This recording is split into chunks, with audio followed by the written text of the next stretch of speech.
name is Angela Tabor, and I'm the head of the Cancer Center at South County Hospital. I live in Wakefield. I married a guy here 9 years ago, and so it's always been on my mind that, I've heard such good things from the community about South County, and so I live in this community. My husband was born at this hospital, his dad was born at this hospital, his brother was born at this hospital. And when I came to look at the hospital, it just had this feeling to it that when you walk through it, you felt like you were home. Everybody's kind, looks you in the eye, just a really nice feeling that it didn't feel like a sterile environment, it just felt like home to me. This is a really special place. We're small, but we have everything that you would want in a cancer center. I came from a much larger place, but when I came here, that was one of my concerns. Are they going to be able to offer everything that I was able to offer my patients?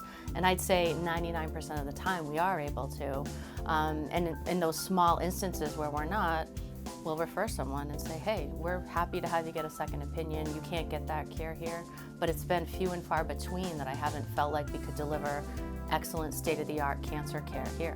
But I see my job mostly as being an innovator, thinking about how we can make this the best place it can be, both now and in the future. So things like trying to work in multidisciplinary clinics where we provide care where you could see a surgeon, a radiation doc, and a medical oncologist all at the same time. We're doing a lot of that now, and especially with the advent of telemedicine, we're able to do a lot more where we can incorporate other doctors into conversations. The care here is excellent across the board. When you walk into the check-in room, everybody knows your name. It's very homey feeling. You walk in, people know who you are.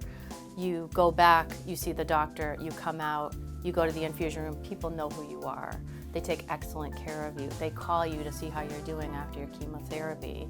It's an amazing place. It's a place that you can really feel comfortable bringing yourself or your family member to get care because everyone here cares about the patient. We have a pharmacist who sits in the infusion center. I've never seen this before. A pharmacist who sits in the infusion center and makes sure everything is done as safely as possible for each patient. That pharmacist is involved in teaching patients about the side effects of their treatment, which is amazing. It's just a really great place to get care. Cancer is a very scary thing. You walk in the door and immediately people are thinking, am I gonna die? And sometimes people do die, but the course that you take, the journey that you take, we're going to be there with you through that, no matter what the outcome is. We want you to live as long as possible and as well as possible, and that's our goal.